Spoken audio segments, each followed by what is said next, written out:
I still don't talk about that trip much. Most folks who know me think I just quit backpacking after my divorce, said the mountains got too quiet for my taste. Truth is, the mountains never got quiet again after those 3 nights below Crabtree Falls. They got watchful. It was late September, the kind of cool that makes you think winter's already whispering in the hollows. I'd driven up the parkway from Asheville with nothing but my old Kelty tent, a cooler of bologna sandwiches, and the idea that 3 days alone might stitch something back together inside me. I took the side trail down to the lower falls, the one that drops off the ridge like God got tired halfway through carving the mountain. There's a little flat bench, maybe 200 yards from the water, ringed by mountain laurel so thick you can't see 10 feet into it after the sun drops. Perfect spot, I thought. Private. I had the tent up and a small fire going by the time the light started bleeding out of the sky. That's when I first felt it, more than saw it, this sense that the ridge above me wasn't empty. I looked up, and there they were, 4 shapes on the skyline, spaced maybe 15 feet apart, just standing. No packs, no trekking poles, no bright-colored jackets you expect from hikers, just dark against the last smear of orange. I figured they were locals out for an evening walk, maybe checking on a deer stand. I lifted a hand in a lazy wave. None of them waved back. They didn't move at all. Not for minutes, not for an hour. I told myself it was nothing. People stare sometimes. I ate my sandwich, drank a warm beer, and kept feeding the fire until the dark swallowed everything except the little circle of light I sat in. Every now and then I'd glance up, and they were still there. Same places, same stillness. At some point the fire burned low enough that their silhouettes sharpened, tall, thin, heads a little too big the way shadows stretch. I clicked on my headlamp and swung the beam up the slope. That's when the heads moved. All 4 of them tilted at the exact same second, slow like owls. The light caught nothing but laurel and rock where they'd been standing. No crash of footsteps running away, no branches snapping.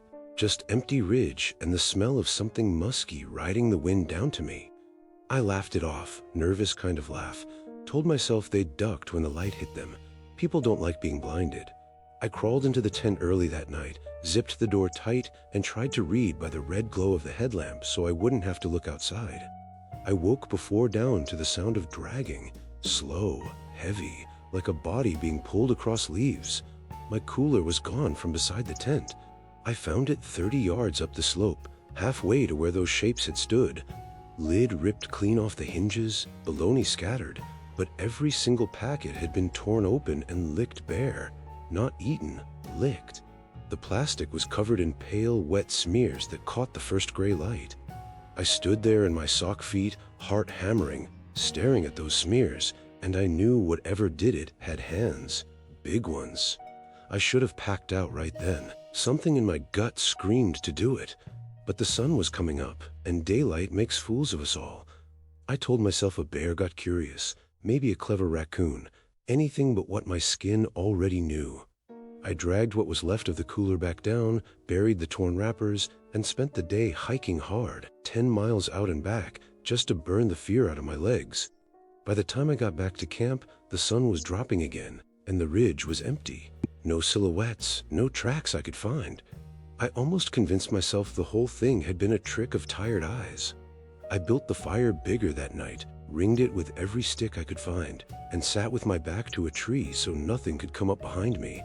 I kept the headlamp on bright, sweeping the ridge every few minutes. Nothing, just wind moving through the laurel like slow breathing. Around midnight, the fire settled into coals, and I let my eyes close for just a second. That's when I heard it, breathing. Not wind, not an animal in the distance. Close, right outside the tent wall, maybe 2 feet from where my head lay. Wet, thick, through the mouth, the way somebody does when their nose is broken, and old. In and out, slow, patient. Then another breath joined it, same rhythm, a little higher pitch. Then a third. I lay there frozen, counting 4 separate lungs working just beyond the nylon. The tent fabric bowed in slightly with each exhale, like something was leaning its weight against it, testing. I didn't move, didn't breathe for I don't know how long. Eventually the pressure eased, and the breathing circled. I could hear bare feet on the leaves, soft, careful, moving around the tent again and again, never hurried. Every few laps, one of them would stop at the door and sniff, long and loud, right at the zipper. I had my knife in my fist, but what good is 4 inches of steel against something that doesn't hurry and doesn't speak? Sometime near dawn, the footsteps faded back up the slope. I waited another hour until the birds started before I crawled out shaking. The ground around the tent was torn up with bare prints, long, narrow feet, toes splayed wide like they hadn't worn shoes in years. The tracks went in perfect circles, dozens of them, overlapping so many times the leaves were ground to mulch. And every track faced inward. Whatever walked never once turned its back on my tent. I packed in 10 minutes flat, didn't bother with coffee, didn't fold the tent, just stuffed everything wet and filthy into the truck and drove. I kept checking the rear view like a crazy person, half expecting to see them standing in the middle of the parkway behind me. Didn't see a soul all the way to Route 56. But when I stopped at the little store in Montebello to get gas, the clerk took one look at me and asked if I'd been up near the falls. Said he looked watched. I laughed, told him I'd just had a rough night. He didn't laugh back. He just pointed at the security monitor behind the counter. The camera that watched the pumps showed my truck clear as day, and standing just behind it, half hidden by the shadows of the overhang, were 4 tall shapes. No faces the camera could catch, just suggestion of heads tilted the same way they tilted on the ridge. I whipped around so fast I near pulled something in my neck. Nothing there. Monitor went staticky for a second, and when it cleared, the shapes were gone. I still drive the parkway sometimes, never at night anymore, never alone. And every time I pass the pull-off for Crabtree Falls, I look up at that ridge. Most times it's empty, most times. But there's nights when the mist hangs low and the laurel looks thicker than it should, and I swear I can feel them up there, patient, waiting for the next person who thinks the mountains ever truly get quiet. I never did see their faces. Some part of me is grateful. The rest of me knows that's the worst part, that whatever's up on that ridge already knows mine. I've driven that stretch of the Blue Ridge Parkway more times than I can count. Always late, always alone, hauling restaurant equipment out of Charlottesville to Roanoke or Bristol or wherever the next job was. It's a lonesome road after midnight, just guardrails and stars and the occasional deer that stares too long before it bolts. I never picked up hitchhikers, not once in 15 years of running that route. You hear stories, everybody does. But on that night in early March, with the temperature dropping and a thin sleet starting to spit against the windshield, I saw the child. She couldn't have been more than 8, maybe 45 pounds soaking wet, walking barefoot on the white line like the cold didn't touch her. She wore a dress made from what looked like an old feed sack, the kind with faded red lettering across the chest. Her hair was long and matted, hanging in ropes down to her waist. I slowed the van, an old econ line with no back windows, and rolled the passenger side down a crack. "Honey, you're gonna freeze," I called. She stopped, turned, and looked straight at me with eyes so pale the headlights barely caught any color in them. Then she lifted one thin arm and pointed ahead, down the road, like I was supposed to know what that meant. I should have kept going.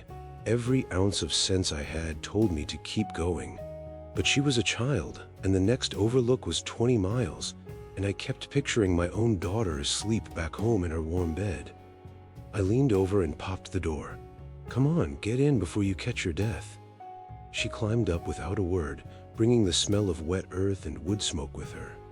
I reached to crank the heat higher, asked her name, where her folks were, if she was hurt. Nothing. She just sat there, hugging her knees, staring straight ahead, pointing every few seconds like she was keeping me on course.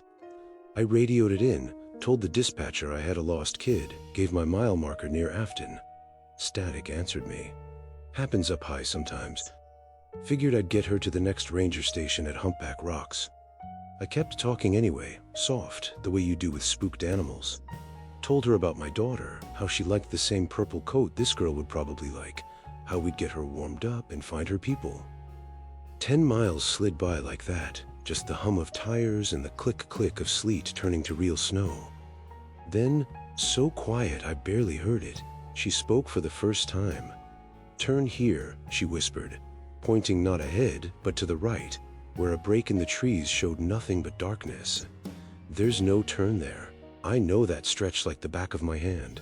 Just a wall of mountain laurel and a drop-off sharp enough to make you swallow your tongue." But when my headlights swept across, I saw it. An old logging trace, overgrown but wide enough for a truck once upon a time, the kind of road that got abandoned when the chestnut died. A rusted chain hung across it, the kind with a faded orange sign nobody's read in 50 years. I started to tell her no, we weren't going down there, when she reached over and pressed the child lock button on her door panel. Click. Both locks dropped. The sound was small, but it hit me like a gunshot. The temperature inside the van seemed to fall 10 degrees all at once. She turned her head toward me, slow, and smiled. I'd never seen a smile like that on a child. Wide, too wide, showing every tooth. And those teeth were wrong, sharpened, filed down to little white points that caught the green glow of the dash lights. My foot came off the gas without me telling it to. That's when the headlights caught movement on both sides of the trace, shapes stepping out from the trees the way deer do, only these didn't stop at the edge of the light. Dozens of them, tall ones, short ones, all dressed in the same rough feed sack cloth, all barefoot, all pale as the snow starting to stick to the windshield. Their eyes were the same washed-out color as the little girl's, reflecting the headlights like animals, but they didn't blink, not once. I don't remember shifting into reverse. I just remember the engine roaring and the van lurching backward, tires spinning on the slick asphalt. Something heavy landed on the roof, metal buckled above my head with a hollow boom that rattled my teeth. Another weight hit the hood, bare hands slapping down, leaving smeary prints. The girl never moved from her seat, just kept smiling those sharpened teeth while her fingers drummed on her knees to some rhythm I couldn't hear. I slammed the brakes, Threw it into drive and floored it straight at the chain across the logging road. The rusted links snapped like they were made of ice. Branches whipped the windshield, scraping like claws. I kept both hands white on the wheel and prayed the trace stayed wide enough to keep me from going over the edge. Behind me, the roof thudded again and again, feet running front to back, like they were trying to find the weakest spot. The girl started to laugh, soft, high, the sound a child makes on a swing set, only there was no joy in it. I don't know how far I drove down that forgotten road. A mile, maybe 2, long enough for the headlights to catch glimpses of things I still see when I close my eyes. Old home places swallowed by kudzu, chimneys standing alone, a child's swing hanging from a tree that hadn't been trimmed in decades, swaying with no wind. Then the trace spat me out onto pavement again. Real pavement, the parkway, right past Rockfish Gap, where the lights of Waynesboro glowed faint in the valley below. I was doing 80 before I even realized I was back on the road. The weights on the roof were gone, the laughing had stopped. I risked one look at the passenger seat. Empty. The seatbelt was still buckled, but the little girl wasn't there. Nothing on the seat but wet footprints, small and bare, leading from the floorboard, up the vinyl, and out the window I never opened. I pulled over at the first overlook, shaking so hard I couldn't get the key out of the ignition. Snow was falling thick now, covering the road behind me like it wanted to hide whatever I'd just driven through. I sat there until a VDOT truck came along and found me. Told them I'd hit a patch of ice, needed a minute. They bought it. People see what they expect to see. I never reported the girl. What would I have said? That I picked up a ghost with filed teeth and her whole family tried to follow me home? Sometimes, when I have to run loads at night, I still take the parkway. I don't stop, not for anything. Not for flashing hazard lights, not for a car on the shoulder, not for a child walking barefoot in the smell. Especially not for that. Because every now and then, when the moon is thin and the mountains are quiet, I'll catch something in the rearview mirror.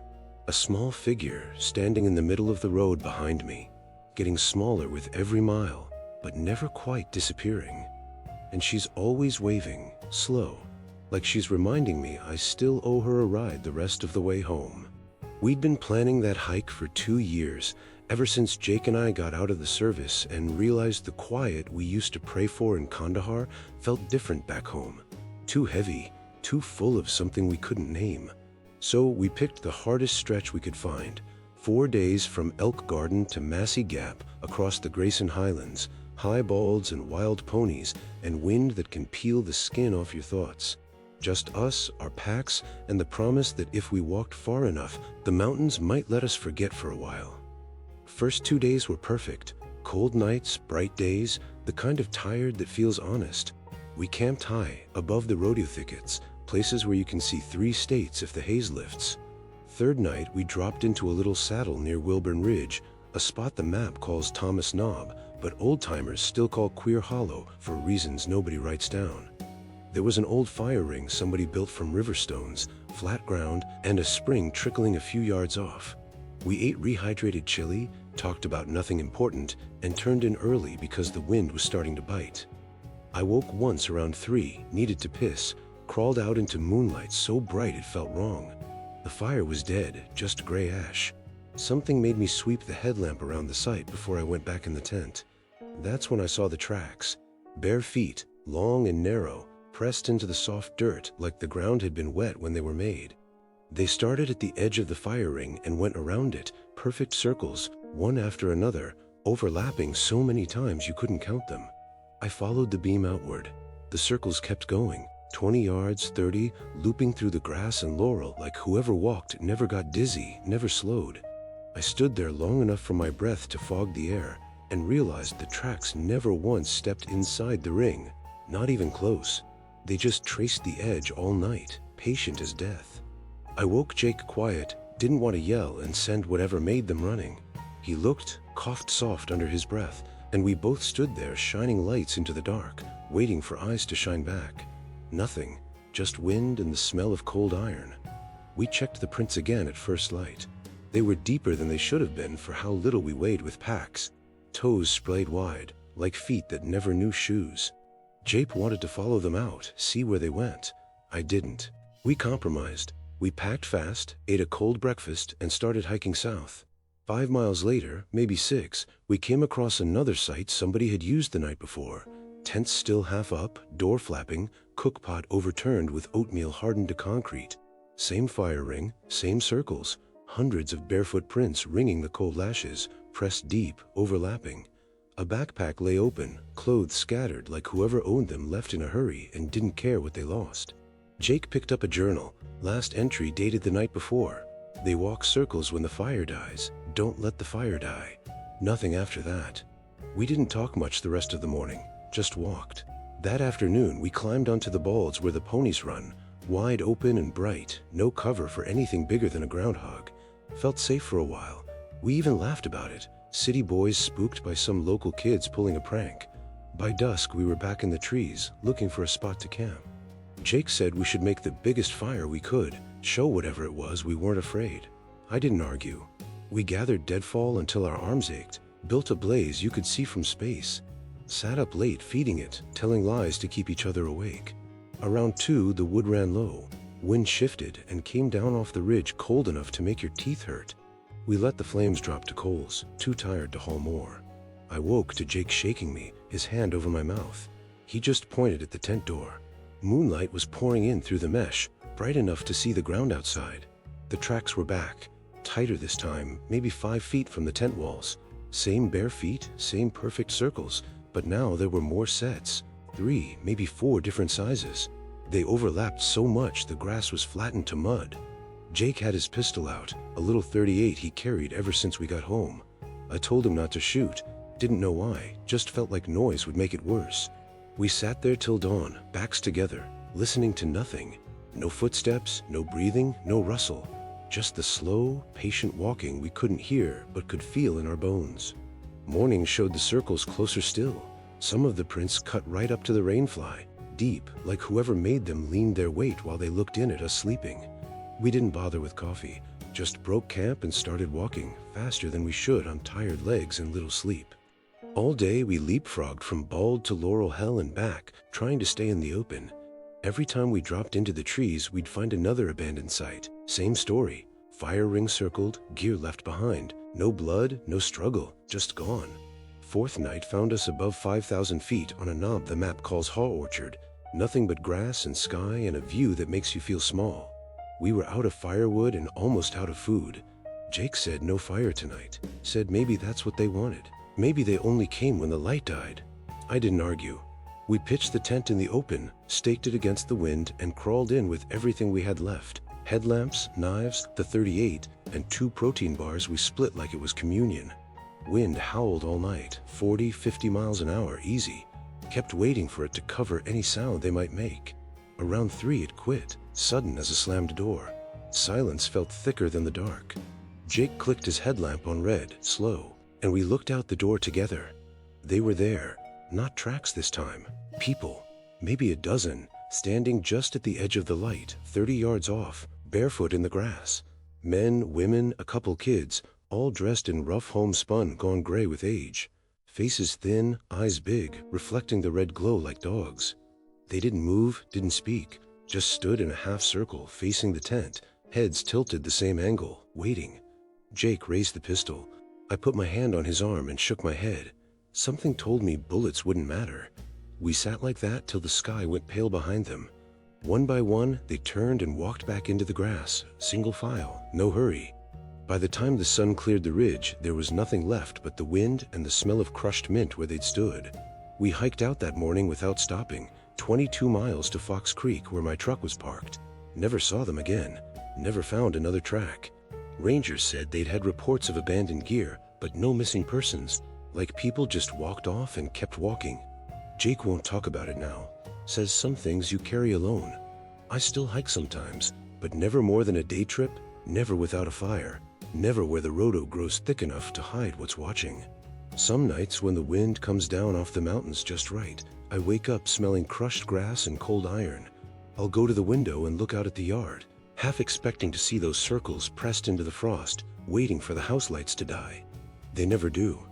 But I built my fire ring years ago, river stones in a perfect circle, and I keep it swept clean, just in case the walking ever follows me home. I needed to disappear for a while.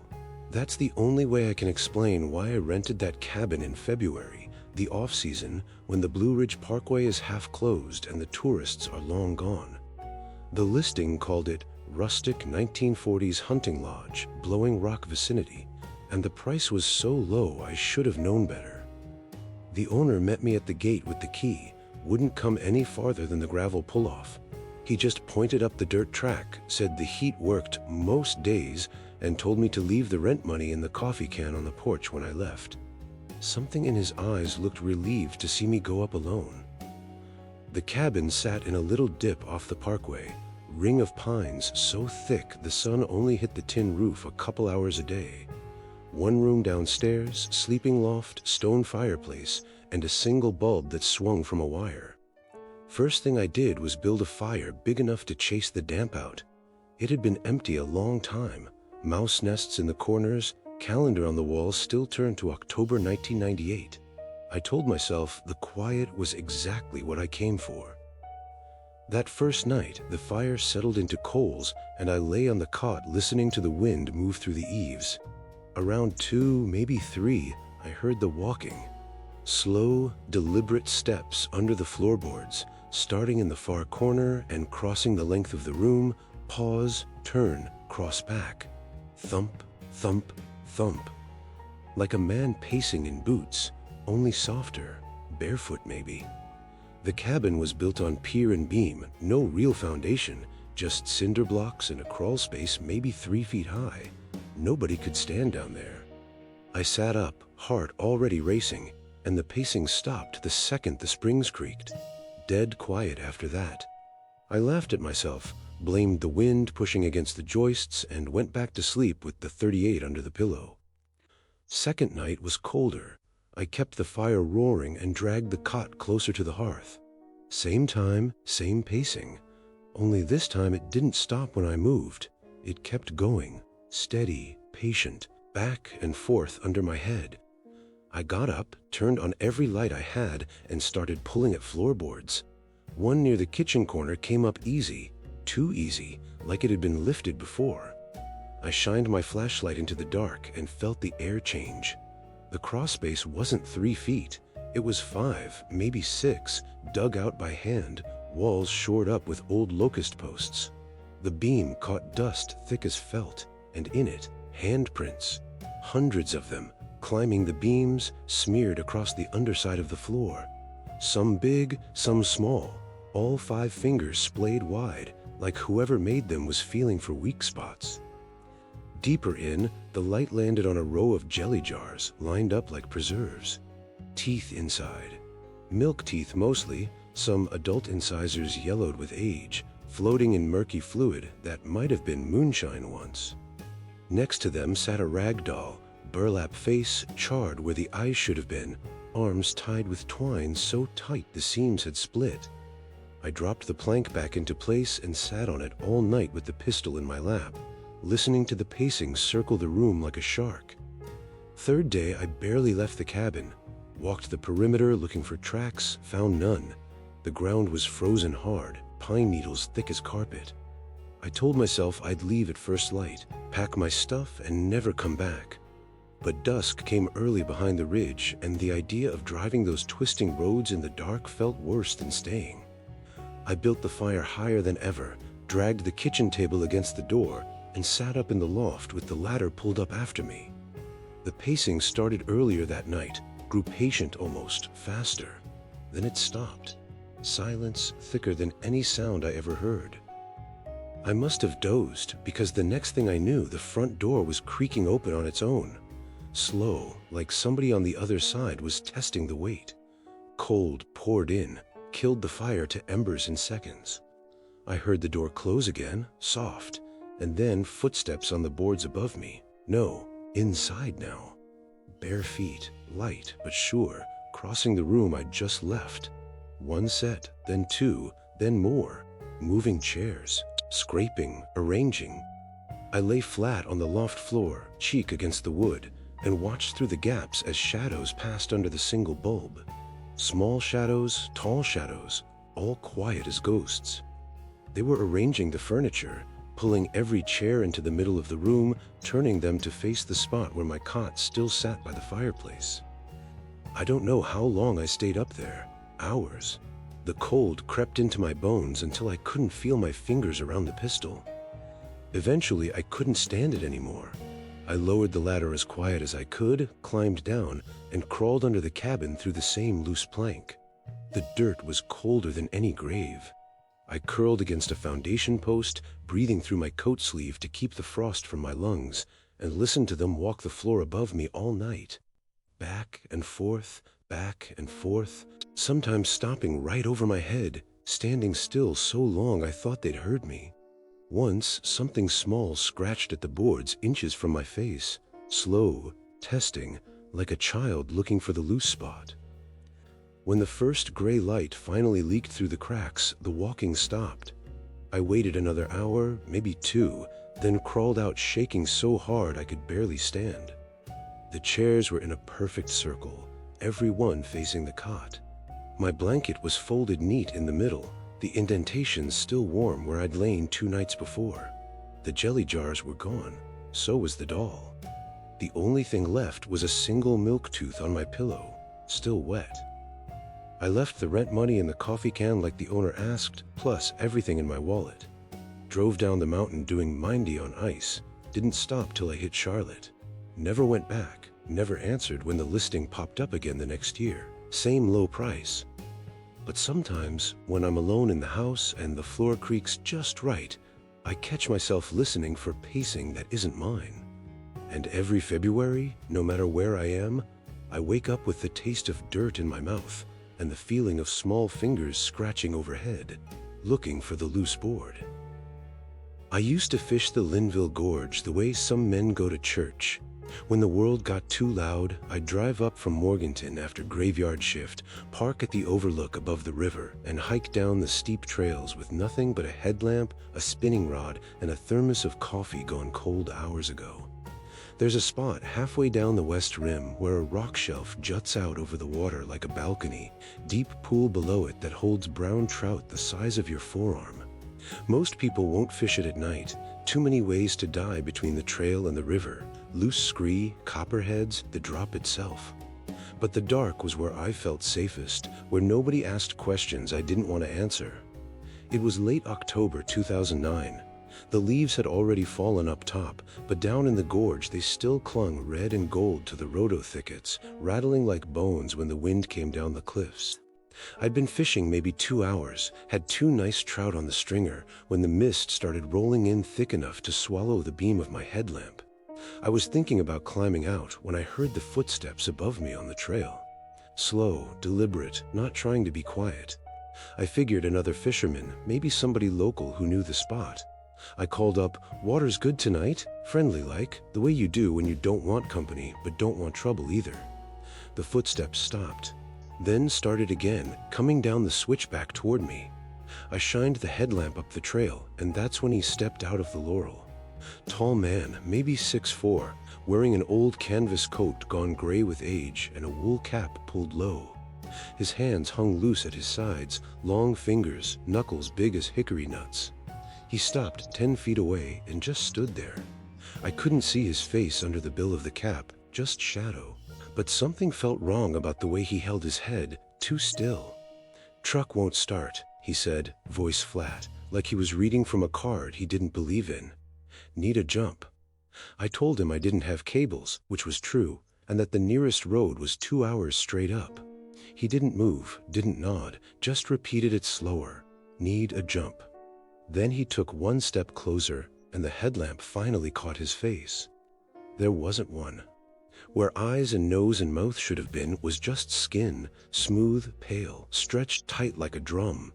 No seams, no scars, just faint dents where features had been pressed in once and then erased.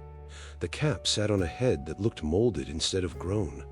I stood there frozen, fish stringer forgotten in my hand, while he lifted one arm and pointed up the trail with a finger too long by one joint. I backed away until my heels hung over the drop to the river. Told him again I couldn't help, voice shaking worse than my hands. He tilted his head, slow, the way a dog does when it hears something you can't. Then he started walking toward my truck, parked up on the Forest Service road.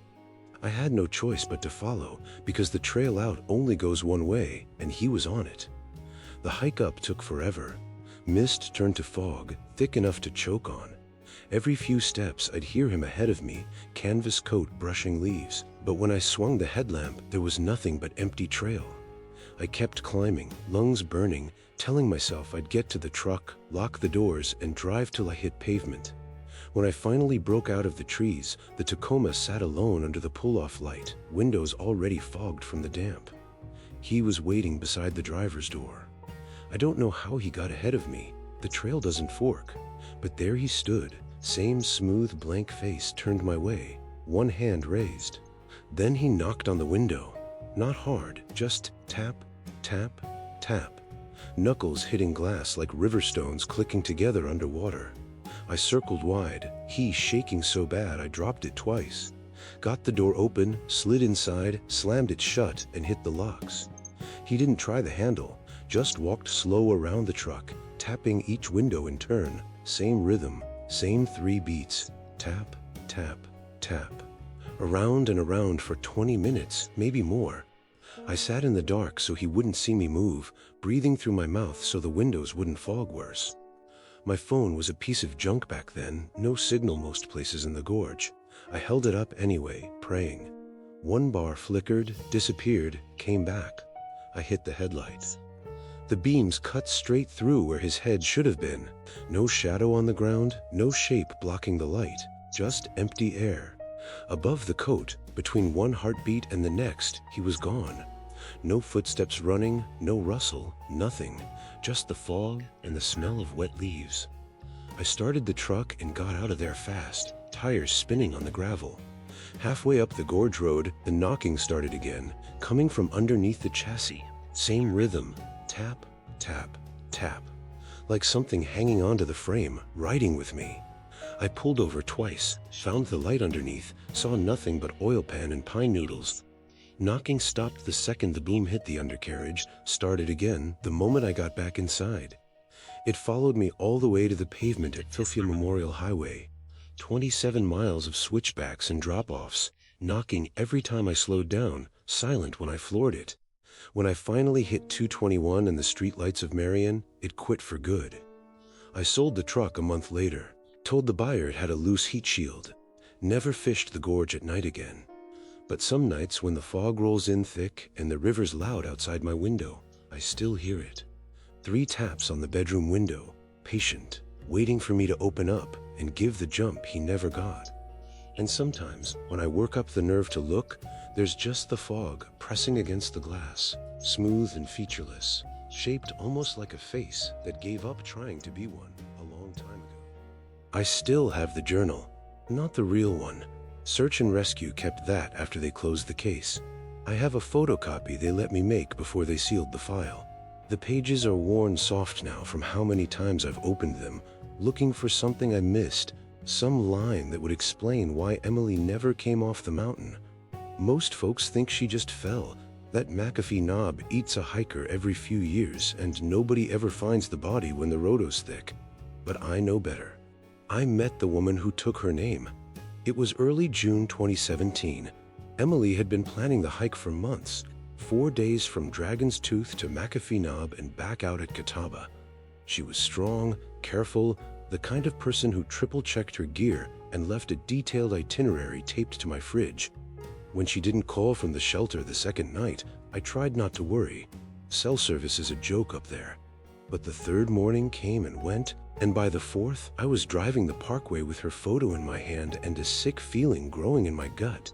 Search and Rescue found her pack first, sitting upright beside the trail like she'd stopped to rest. Water bottle still half full, stove untouched. No blood, no struggle, just gone. 2 days later, a volunteer dog handler located her journal wedged high in an oak hollow, maybe 50 yards off the Overlook Trail, wrapped in a plastic bag to keep it dry. The last real entry was dated the afternoon she disappeared. She wrote out meeting an old woman near the cliff edge, tiny thing in a faded calico dress and sunbonnet, barefoot even though the rocks were sharp. Emily said the woman smiled like somebody's grandma and asked if she'd write her full name in a little leather book for the family record. Emily laughed, thought it was sweet, some local tradition maybe. She wrote Emily Rose Callahan, born August 12, 1991, right there on the trail. The rest of the pages weren't Emily's handwriting anymore. Hundreds of names, line after line, some in faded brown ink that looked a century old, some in pencil, some scratched with a nail. Dates going back to 1834. First names, middle names, maiden names, married names, a few with tiny notes beside them. Drowned, fever, lost, taken.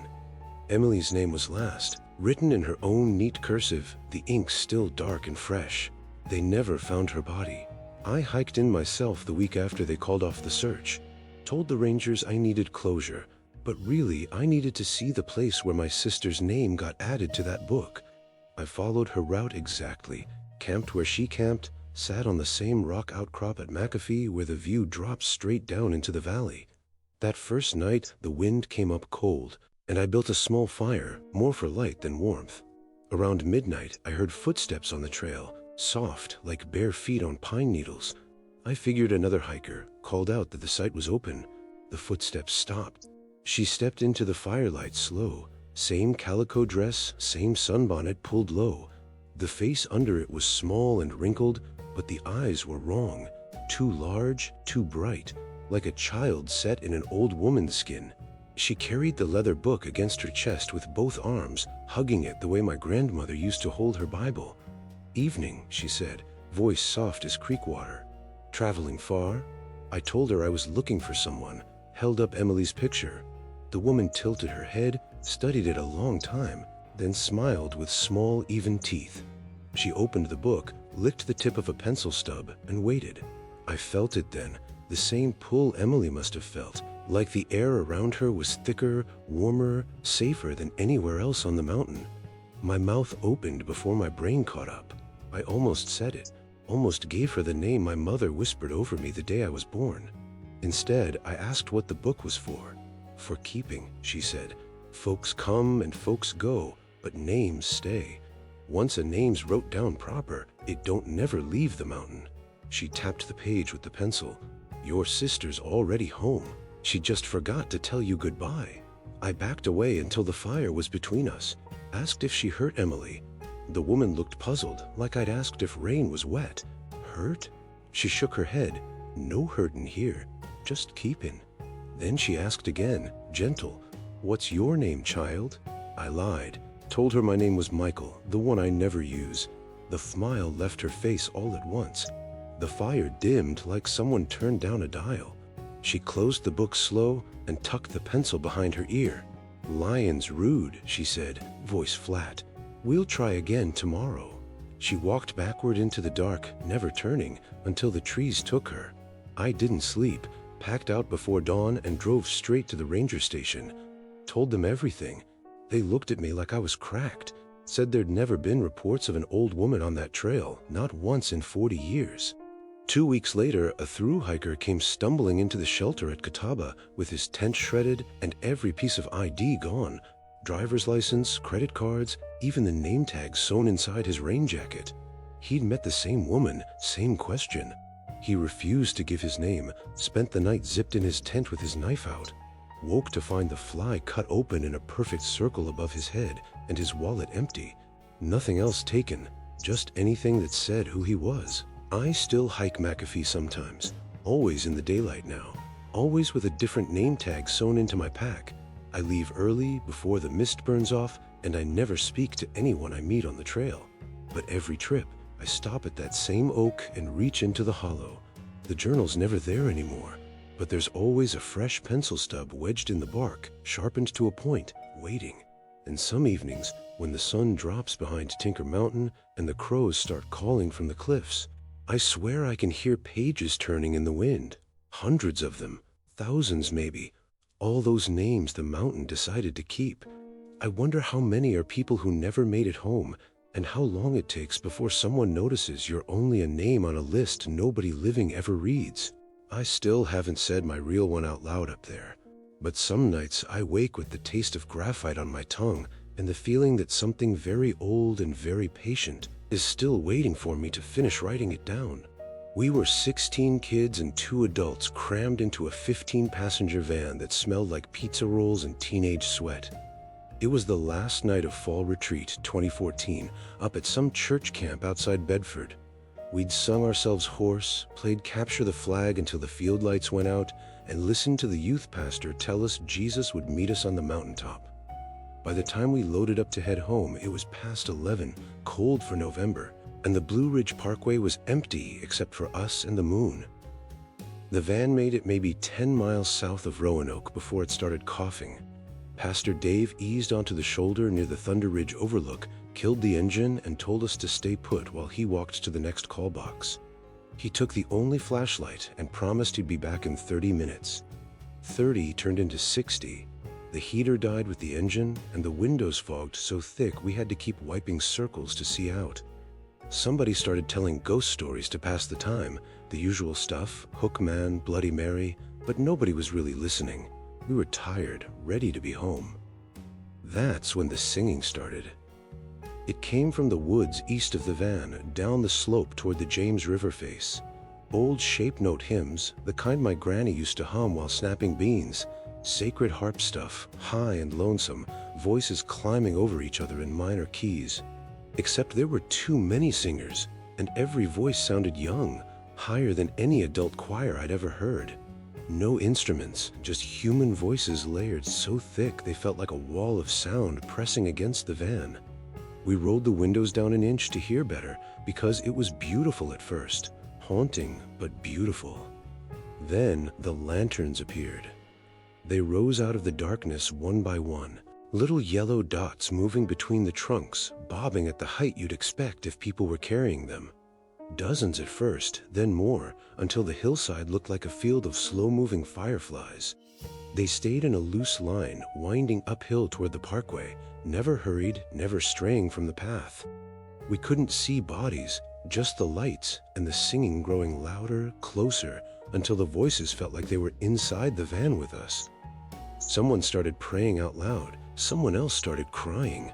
I remember staring so hard my eyes watered, trying to make out faces in the glow, but the lanterns never got close enough. The procession reached the dart rail, maybe 50 yards away, and stopped. Every light lifted a little higher, like the carriers were raising them to see us better. The singing cut off mid-note, sharp as a snapped string. Silence rushed in so complete it hurt the ears. The first dent came from the rear of the roof. Boom, like someone dropped a cinder block from 10 feet up. The whole van rocked. Then another, closer to the middle. Bare feet, we realized, because we could hear the soft slap of skin on metal between thuds. Back to front, front to back, steady as a heartbeat. The ceiling bowed inward with every step. Dust drifted down onto our heads. We screamed, scrambled over each other, piling toward the front like that would help. The walking never paused, never sped up. Whoever or whatever was up there knew exactly how much weight the roof could take before it gave. We killed the headlights so they couldn't see in. In the dark, the footsteps sounded louder, intimate. Sometimes one set, sometimes two or three moving together, crossing paths, pausing directly above whoever was crying loudest. One of the girls wet herself. The smell mixed with pizza and fear. I remember pressing my face against the window and seeing nothing but black outside. No lanterns, no people, just the reflection of 16 terrified kids lit by the green glow of the dash clock. It went on for over an hour. 63 minutes, according to the timestamp on the phone video one of the boys managed to take before his battery died. You can't hear the singing on it, just our breathing and the steady thud, thud, thud overhead. When the tow truck finally came, its lights swept across the van like salvation. The footsteps stopped the instant the high beams hit the roof. The driver, a big guy named Curtis who hauled for the church sometimes, hooked us up quick, told Pastor Dave he'd found him walking 3 miles back. Curtis climbed up to check for damage and went real quiet. He helped us all out, loaded us into the warm cab of his wrecker, and only then showed us what he'd seen. Handprints. Dozens of them, smeared in pine sap and dirt across the entire roof. Small ones, big ones, some so little they had to be from children no older than 10. No shoe treads, no gloves, just bare palms and fingers, overlapping, circling, like whatever walked up there had been feeling for the weakest spot the whole time. We never told our parents the whole story. Pastor Dave said it was mass hysteria, maybe some local kids playing a prank. The church paid for the roof damage and asked us to keep quiet so the retreat could keep using that camp. Most of us did. Some transferred schools. A few stopped going to church altogether. I still drive the parkway sometimes, late when the youth group kids need a ride home from winter retreat. I take the long way now, stay on 81, even though it adds an hour.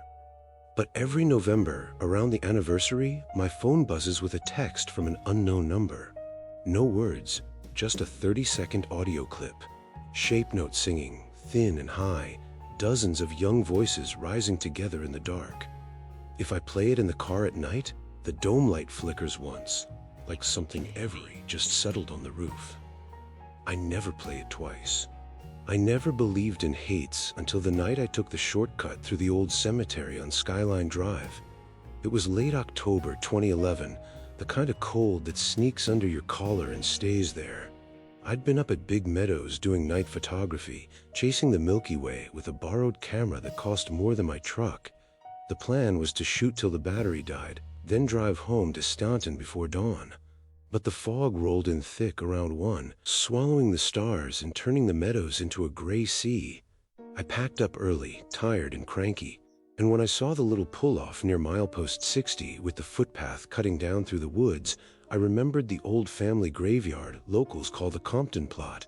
It shaves almost 15 minutes off the walk back to the lower lot, and I was in no mood to add another mile on pavement. The gate was just a couple of iron posts leaning together, no chain, no sign. I slipped through with the tripod over my shoulder and followed the deer trail that winds between the stones. Moon was full and riding high, bright enough to read the names by. Most of the graves were old, 1840s, 50s, 60s, little limestone markers leaning like tired men. Compton, Turner, Shiflett, all names you still see on mailboxes in the valley. I kept to the path, didn't step on any mounds, didn't speak out loud, My grandma raised me better than that. I was almost through when I saw the boy. He was perched on the tallest stone in the back row, a child-sized marker dated 1893, name worn smooth by 120 years of rain. Couldn't have been more than 7 or 8, barefoot in a nightshirt that hung to his knees, hair pale and straight like corn silk. He sat swinging his legs, heels knocking the stone gentle, thump, thump, thump, watching me with eyes that caught the moonlight the way a cat's do. I stopped dead, breath fogging in front of me. Kids don't play in graveyards at 2 in the morning. I found my voice. "You okay, bud? You lost?"